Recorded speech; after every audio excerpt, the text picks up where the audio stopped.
Sa mga bago sa YouTube channel ko, huwag kalimutang mag-subscribe, like and share para naman mapakinggan ng iba ang nobelang ito. Sa gustong magpa-shoutout, comment lang sa baba. Si Mr. at si Bayaw, sabay nila akong pinaligaya. Full stories.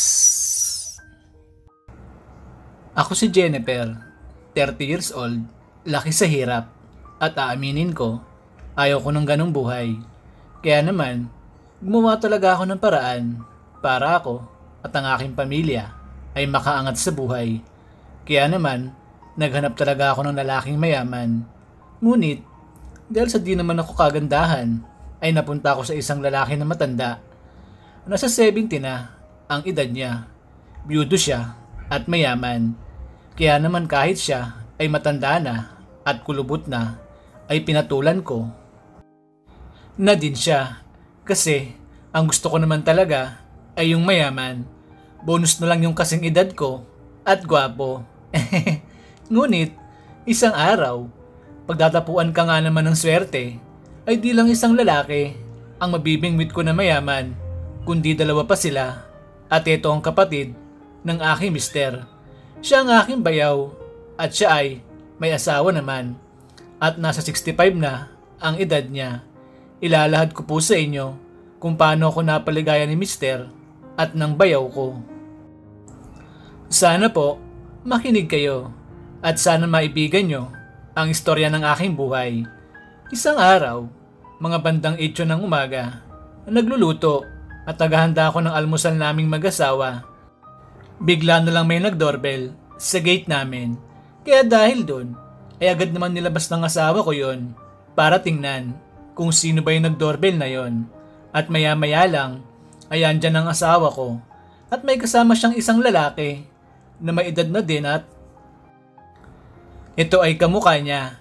Kaya bigla ako napatanong sa aking sarili, malamang siya na yung isang kapatid ng mister ko na nakatira sa Amerika. Honey, mukhang may bisita ka. Sino siya? Han, kapatid ko to. Siya si Andy. Siya yung nakwento ko sa'yo na magbabakasyon dito. Sa atin, ng isang buwan lang naman. Kaya siya nagbakasyon kasi gusto ko daw niya makilala. Di ba nga nang kinasal tayo last month, di naman siya nakapunta. Kasi ng oras na yun ay busy siya. Kaya eto, ngayon lang siya nakapagbakasyon dito sa Pilipinas. Nga pala kapatid ko, siya yung asawa ko si Jennifer. Tapos Sunny, si Andy kapatid ko. Mas bata yan sa akin. Nasa 65 lang ang edad niya. Ay Jennifer, kinagagal na kitang makilala. Kuya Berhel, maganda palang asawa mo ah. Magaling kang pumili kuya. Tapos sexy pa siya. Bilib na talaga ako sa'yo kuya. Nga pala Jennifer, ilang taong ka na ba? 30 years old pa ako kuya Andy. Kinagagal ako din na makilala kayo. Sana mag-enjoy kayo sa pagbabakasyon nyo dito sa Pilipinas. Oo Jennifer, tingin ko naman mukhang mag-enjoy ako dito. Lalo na pag makakakita ako lagi ng magandang babae na gaya mo. Naku, di naman po ako maganda Kuya Andy. Sakto lang at sexy. Pero maganda, di naman. Ani, may pinagmana ng kapatid mo na si Kuya Andy. Magkapatid nga kayo, mga bolero. Siyempre yan, sa akin yung nagmana. Kaya nga, magaling din yung bola. Amerikana ang asawa niyan Han, kaya mas matinik yan sa akin. Ay, ganun ba Han? Naku Kuya Andy, mukhang mas chick boy ka sa asawa ko ah. Naku, di naman, sakto lang. Pero sa totoo lang Jennifer, si Kuya Berhel talagang matinik. Sa chicks, kita mo naman, di ba? Ikaw pa na pangasawa niya. Sa bagay, kuya, may point ka dyan. Alika, kuya. Sabay ka na sa amin mag-almusal. Kakain pa lang naman kami. Sige, Jennifer. Salamat sa'yo. Nga pala, Andy. Bati ka man lang tumawag sa akin na ngayon palang dating mo. Di tuloy kita nasundo sa airport. Ayos lang, kuya. Gusto kitang i-surprise. Kaya sinadya kong magsabihin sa'yo. Saka kuya, pag sinabi ko sa'yo, maabala pa kita. Alam ko naman busy ka sa asawa mo. Bagong kasal kayo. Ikaw talaga. Maloko ka pa din hanggang ngayon. Sige na, halika na. Kumain na nga tayo. Yung mga dala mong gamit, ipapadala ko na lang sa maids ko, dun sa magiging kwarto mo. Sige kuya, salamat.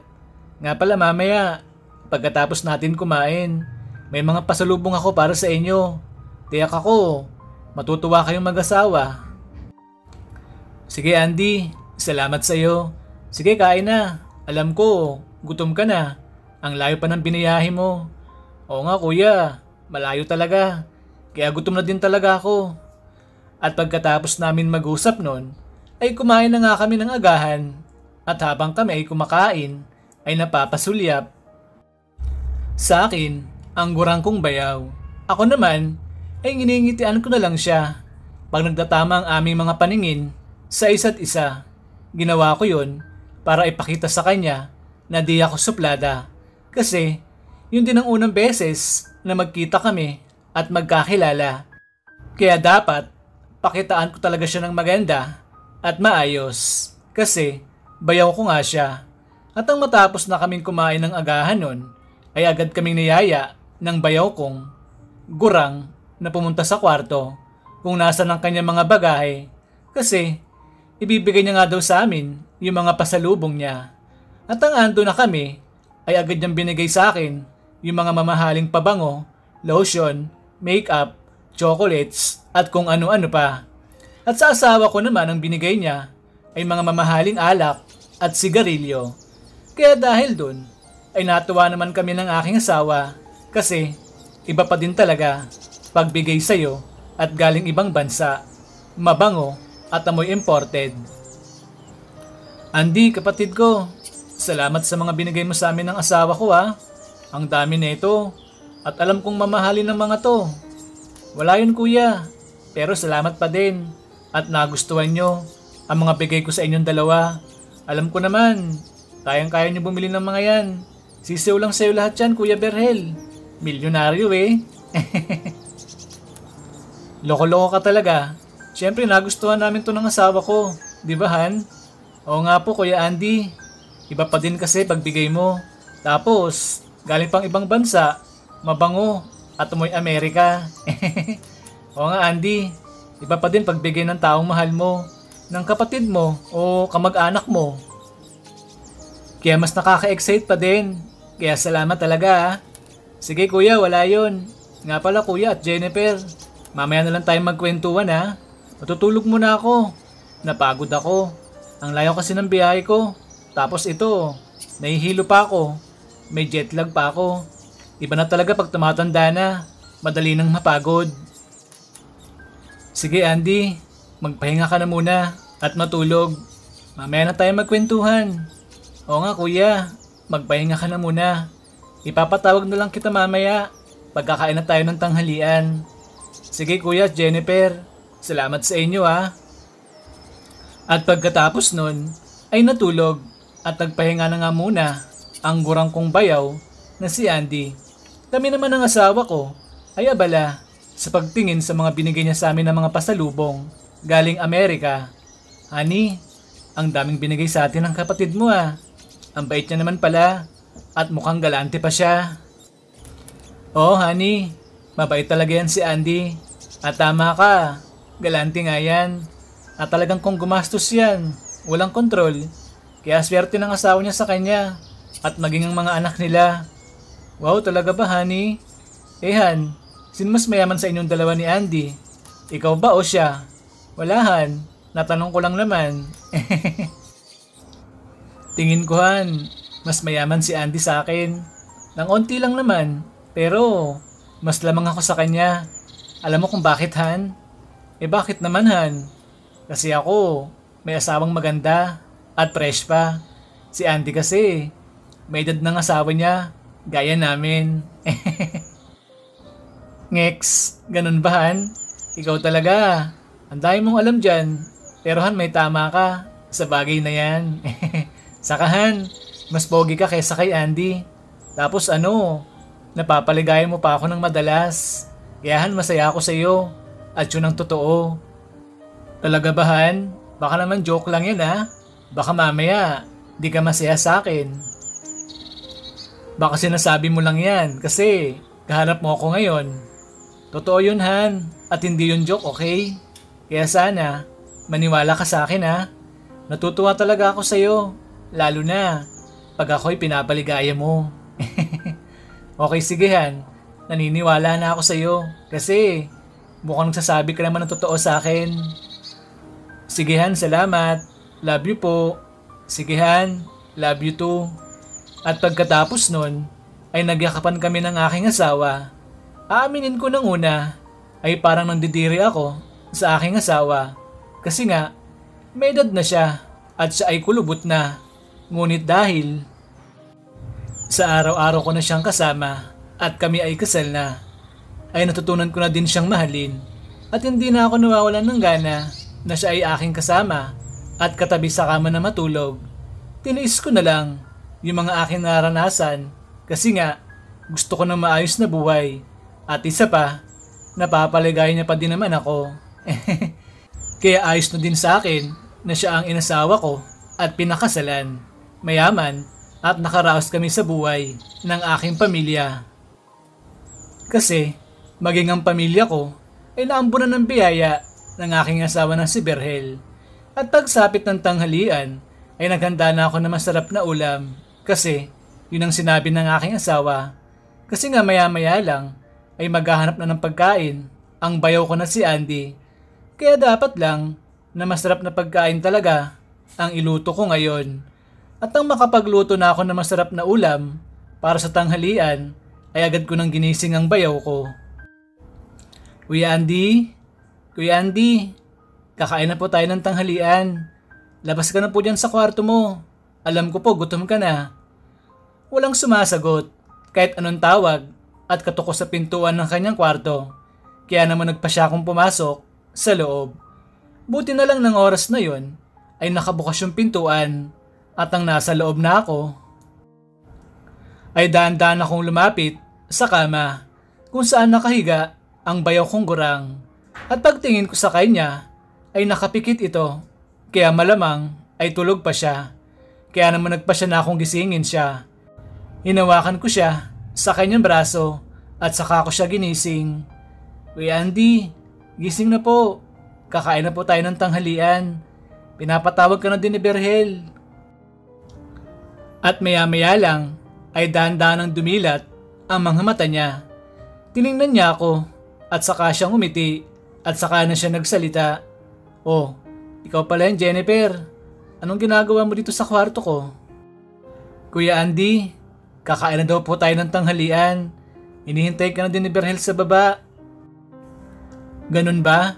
Sige, pasabi sa kanya. Susunod na ako. Magpapalit lang ako ng damit ko.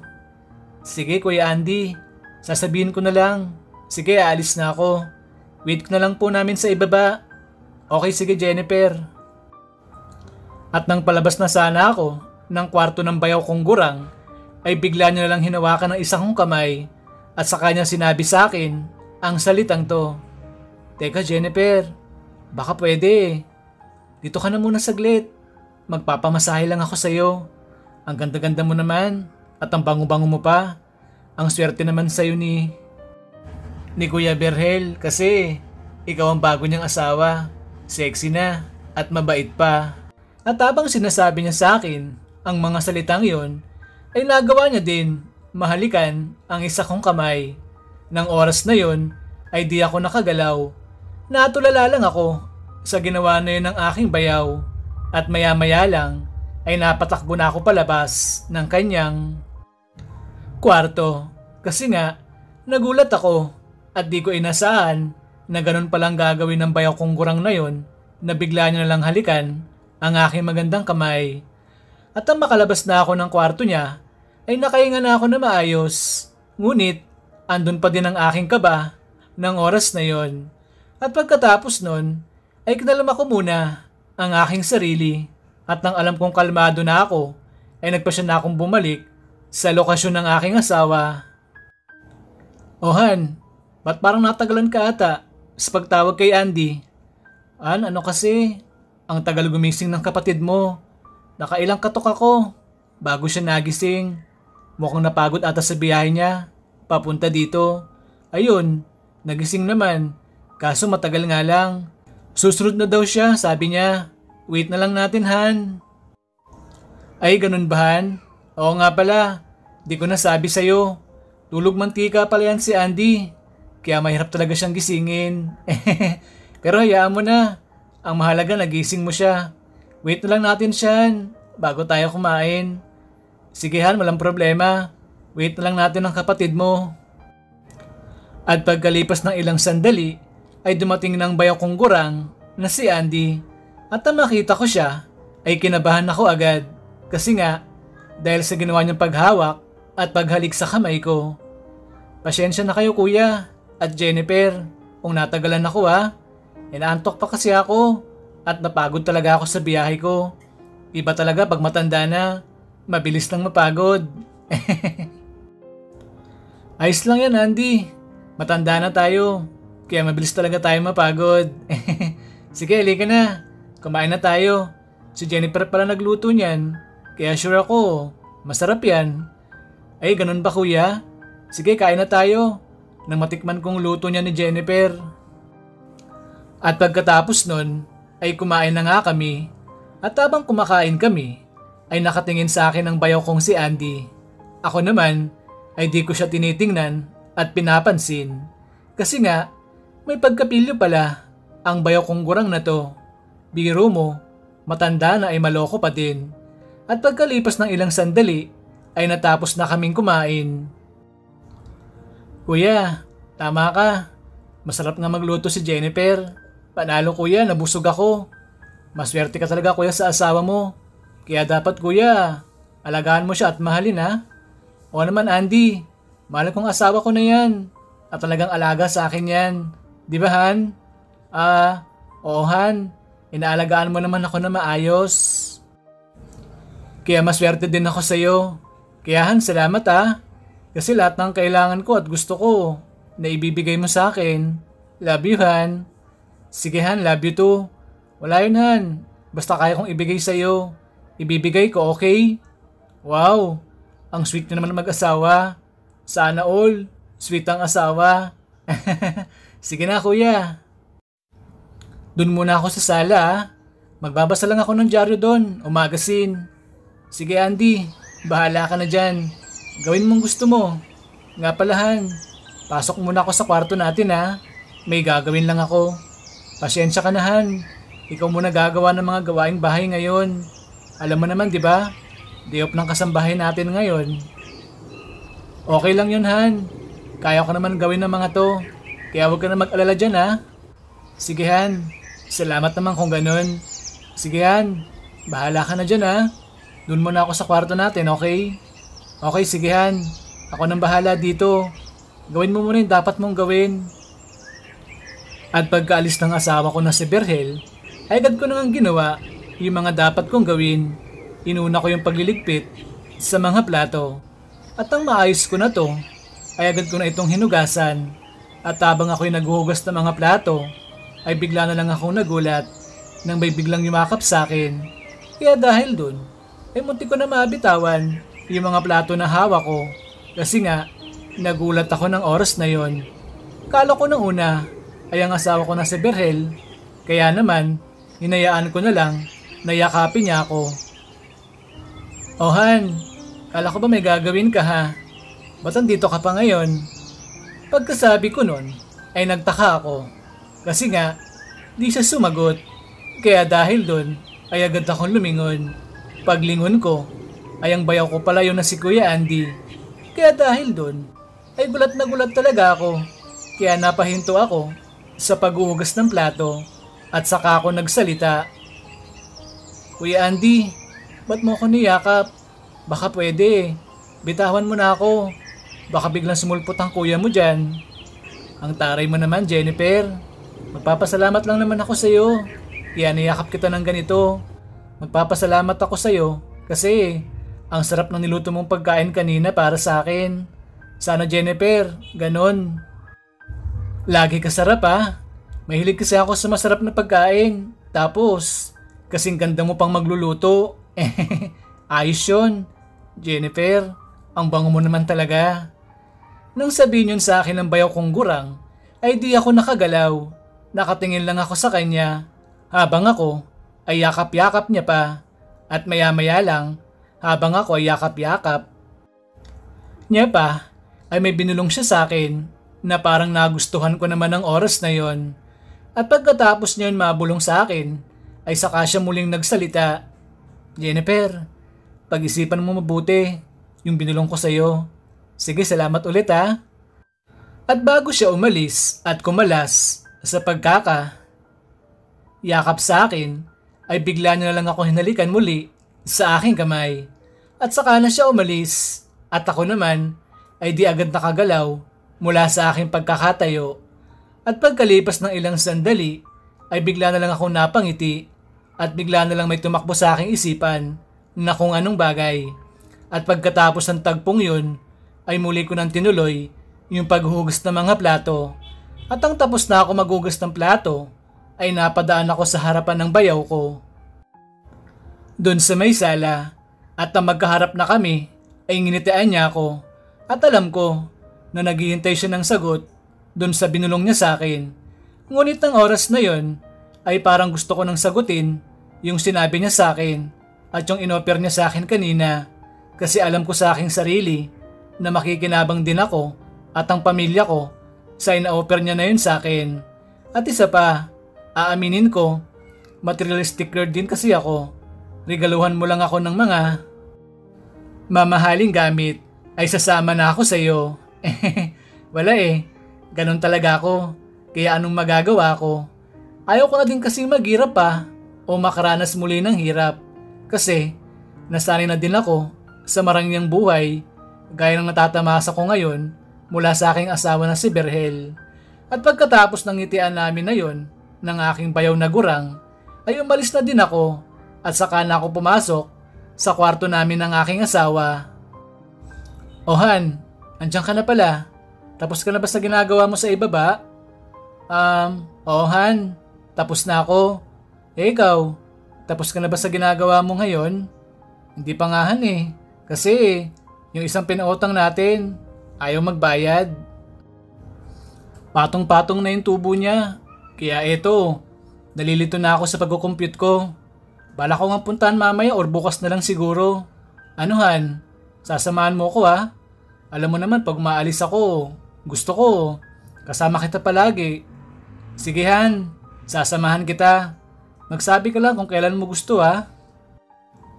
Sige Han, salamat ha. Bait talaga ng asawa ko. Ang ganda pa. Pahalik nga ako. Ikaw talaga Han. Bulero ka pa din. Kahit kasal na tayo. Nga pala Han, hanggang kailan dito sa atin si Andy? Nabanggit niya ba sa'yo ha? Ang sabi niya Han, mga 1 buwan daw siya dito sa bahay. Medyo matagal din, di ba? Oo nga Han, medyo matagal din pala siya dito sa atin. Nga pala Han, ilan bang anak ni Andy? Han, 2 anak niya. Pareho na din may pamilya. Ba't mo nga pala natanunghan? Mukhang inaalam mo tungkol sa kapatid ko ha. Anong meron Han? Ikaw naman Han, wala no? Gusto ko lang naman malaman ang background ni Andy. Kasi nga 'di ba, siya lang ang wala ng kasal natin at saka ngayon lang kami nagkita niyan at nagkakilala 'di ba? Sa bagay Han, tama ka. Han, tulog muna tayo. Inaantok kasi ako eh. At pag sinipag ako mamaya, pupuntahan ko yung may utang sa atin na ayaw magbayad. Sige Han, ikaw na lang ang matulog. Hindi kasi ako inaantok. Basta dito lang ako sa tabi mo, okay? Okay, sige Han. Ikaw ang bahala. Sige, tulog muna ako. At pagkatapos nun, ay natulog na nga ang asawa ko. Ako naman, ay nanatili sa tabi niya. At pagkalipas ng halos 30 minutes, ay napansin ko na tulog na ang asawa kong si Berhel. Kaya naman, nag-isip na ako ng maigi sa nais mangyari ng aking bayaw. Kasi naisip ko, sayang naman yung offer niya na yon kung di ako papayag. Kasi minsan lang naman ang mga ganong pagkakataon. Kaya naman, nasabi ko sa aking isipan na parang gusto ko nang pumayag sa nais ng aking bayaw na gurang, lalo na nalaman ko mismo Sa asawa ko, nagalante pala itong si Andy, kaya mas lalo talaga ako nagka-interes sa kanya. At dahil doon, ay nagpasya muna ako lumabas ng kwarto namin ng aking asawa para magpapansin na sa bayaw kong gurang. At nang nakalabas na ako ng kwarto, ay agad ako nagpunta sa sala kasi andun nga siya kanina. At ang andun na ako sa sala, ay agad ko naman siyang nakita doon. Kaya naman, nagpadali na akong dumaan at magpapansin sa aking bayaw. At gaya ng inaasahan ko, pagdaan ko muli sa harapan niya, ay bigla niya akong nilapitan at sabay yakap sa akin. At saka siya biglang nagsalita. Ano Jennifer, nakapag-isip ka na ba? Tungkol sa binulong ko sa'yo kanina ha? Nang itanong yun sa akin ng bayaw ko, ay wala akong imik. Nagpakemi muna ako at syempre, ayaw kong isipin niya na mukha akong pera. Pero alam ko sa sarili ko na parang ganun na din yun. Pero alam ko, walang mali sa aking ginagawa. Ginagamit ko lang naman ang aking utak para sa ikakaunlad ng buhay ko at ang buhay ng aking pamilya. At dahil wala akong imik nun at ako'y nakatingin lang sa bayaw ko, ay bigla siyang may bagay na dinukot sa kanyang pulsa. At ang hawak niya na ito ay bigla niyang binugad sa mukha ko ang isang mamahaling kwintas na may pendant na diamond. Kaya dahil doon ay nang laking mga mata ko at ako ay napangiti na ng sandaling yun. At mukhang alam na ng bayaw ko na ako ay papayag na sa kanyang nais na makita niya na gano'n ang reaksyon ng mukha ko. Jennifer, gusto mo ba na ito? Magiging sa'yo to kung papayag ka sa kondisyon na gusto. Kung mangyari, ano Jennifer, deal ka ba? Pag-isipan mo na ngayon. Sige ito, hawakan mo siya ngayon na makapag-decide ka na. Ako naman, ay agad ko yun kinuha sa kamay ng bayaw ko at saka ko yun dali-daling hinawakan. Sinipat ko yun at saka ko binalak na sukatin kung bagay ba sa akin. Kuya Andy, pwedeng pakisukat mo sa akin ngayon? Titingnan ko kung bagay siya sa akin. Sige sure, akin na, nang masukat ko sa iyo ngayon. Ako naman ay dali-daling tumalikod para yun ay masukat niya na sa akin agad. At ilang saglit lang ay naisuot niya na yun sa akin. Kaya naman agad ko yun tiningnan mula sa salamin.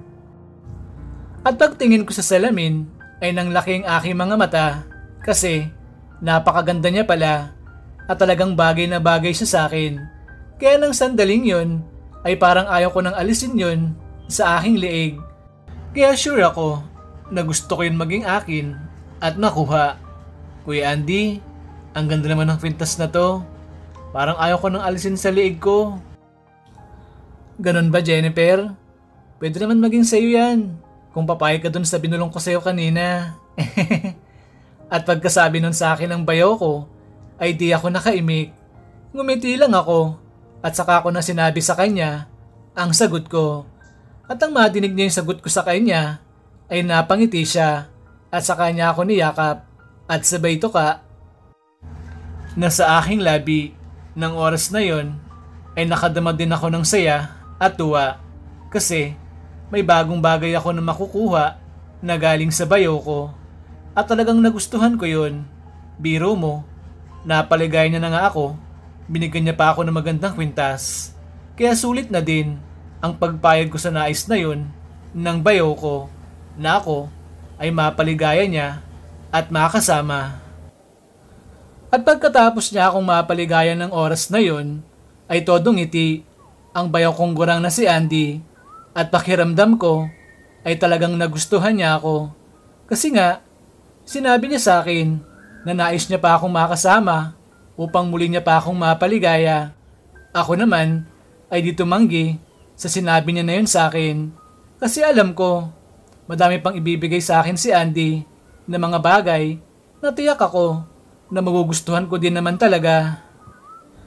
At maya-maya lang ay bumalik na ako sa kwarto namin ng aking asawa kasi alam ko na malapit na siyang magising at ang ando na ako ay sakto naman nakakagising niya lang.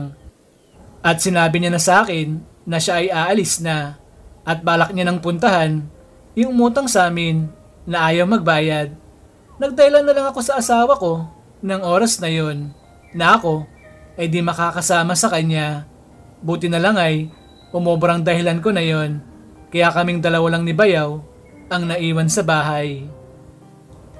At nang wala ng asawa ko, ay agad ako niyakap ng Bayaw ko habang ako ay naghanda ng kakainin namin para sa hapunan. Kasi nga, isang oras lang naman mawawala ang asawa ko, kaya dapat makapagluto agad ako bago siya bumalik nun. Jennifer, ang bango mo talaga. Anong oras balik ni Kuya? Halika dun sa kwarto.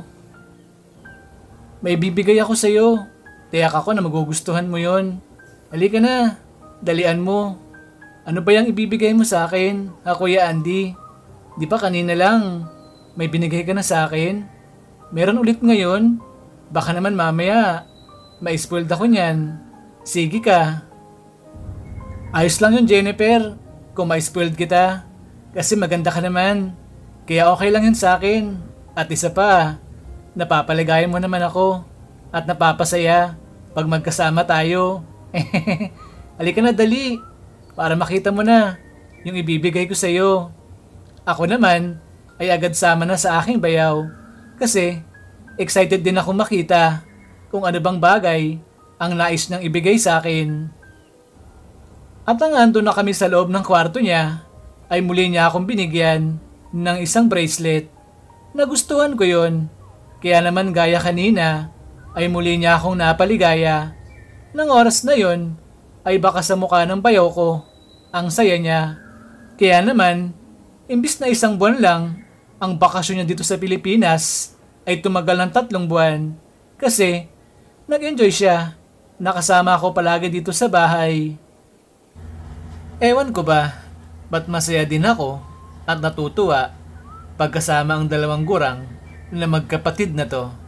Kaya naman dahil doon, ay mas lalo pang gumanda ang buhay ko at ang buhay ng aking pamilya.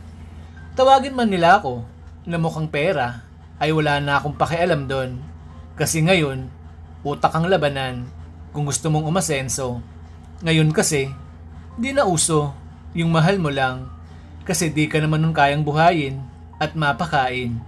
Kaya dapat maging praktikal tayo ngayon sa buhay para tayo ay umasenso. Gaya ko, ginamit ko ang utak ko para ako ay umasenso sa buhay at makatulong sa aking pamilya. At sa huli pang ang pagkakataon ay si Mister at si Bayaw ay sabay nila akong napapaligaya. Kasi lahat ng luho ko at gusto ko ay binibigay nila sa akin ng sabay. At ako po si Jennifer, ito ang aking kwento. So ayun, tapos na yung full story natin. Sana po na-enjoy nyo at naibigan. Bye-bye!